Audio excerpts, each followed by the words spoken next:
Hello everyone, my name is Vox and I'm here to talk a little bit about the state of shooter multiplayer.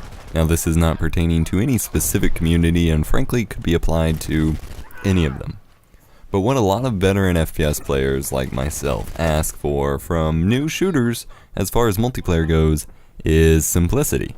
And everyone kind of gets tired of this argument because no one has found a solution yet, but you know, Halo players, they want game to be more like Halo 3 because Halo 3 was simple and it worked.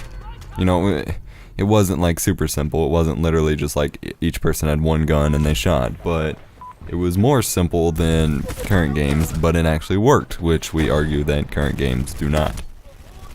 Call of Duty players, you know, ones that argue this argument want Call of Duties to be more like Call of Duty 4. So it's kind of a similar pattern going. There's nothing wrong with shooter multiplayer being complex, but it seems developers can't really seem to get it right and get it balanced. Or the community just isn't mature enough to handle the complex games, which could be another argument. If complex multiplayer isn't working out, it would make sense to go back to the arcade simplicity and then move up from there.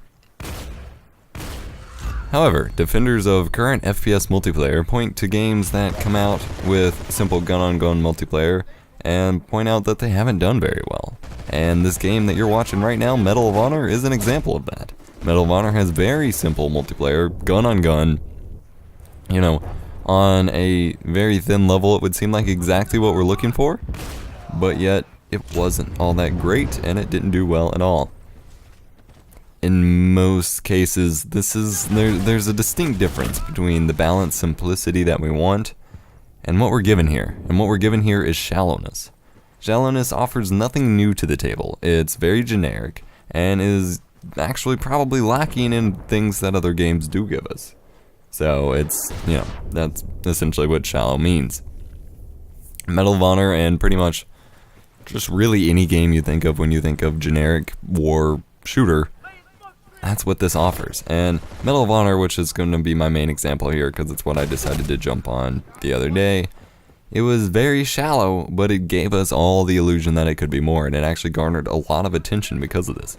It was a reboot of an old and what was a popular World War II shooter franchise, and it was kind of the hype train build-up for Battlefield 3, and you even got the beta for Battlefield 3 by getting Medal of Honor, which was actually my main reason for getting it when I originally got it on PlayStation 3.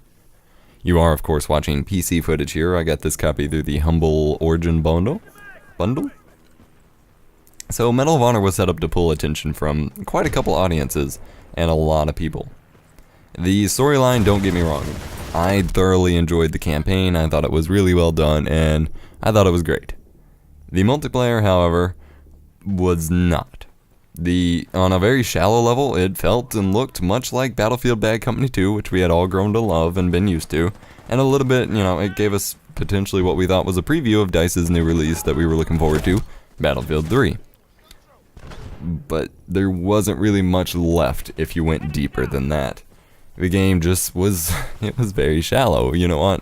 It's really hard to describe that just through talking, but I mean, we were basically given the shell of Battlefield multiplayer, and that was it. They took elements, you know, they took the Call of Duty slash, you know, just generic TDM elements of a first-person shooter multiplayer. They ripped that kind of out of the Battlefield Bad Company 2 engine and hollowed it out. So there was a couple game types, and they altered previous Battlefield game types and didn't really do much deeper than that. They gave us a typical DICE UI for multiplayer and threw it at us.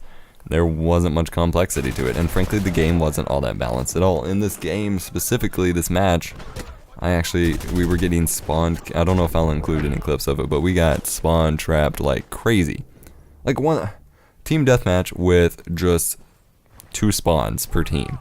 That doesn't make any sense already, but just things like that. It's very shallow. We're given guns, and we're given a time limit, and we're supposed to kill each other. But we're not given actual gameplay mechanics. Like, there's no in-depth mechanics to it. It's just, like I said, a shell of Battlefield multiplayer. And that ends up being what we get with a lot of things, is we get this shell of generic wartime shooter gameplay, and that's all we're given. It doesn't have to be that way, though. I want to point out that that's not what we're looking for, and that's not how it has to be.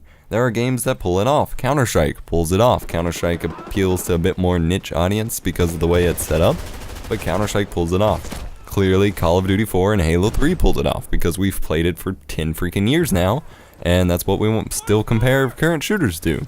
It's doable. Developers just have to focus a bit more on, developing a game and processing the longevity of the game instead of seeing how they can make the most money from the game and then moving on to the next title, which is kind of what happened with something like Halo 4. Let me know what you think about this in the comment section below and what you think the solution could be for this. And I appreciate you watching, and I will see you next time. My name has been Fox, and yeah, I don't want a shallow shooter. I want a simple, arcade, enjoyable, deep shooter.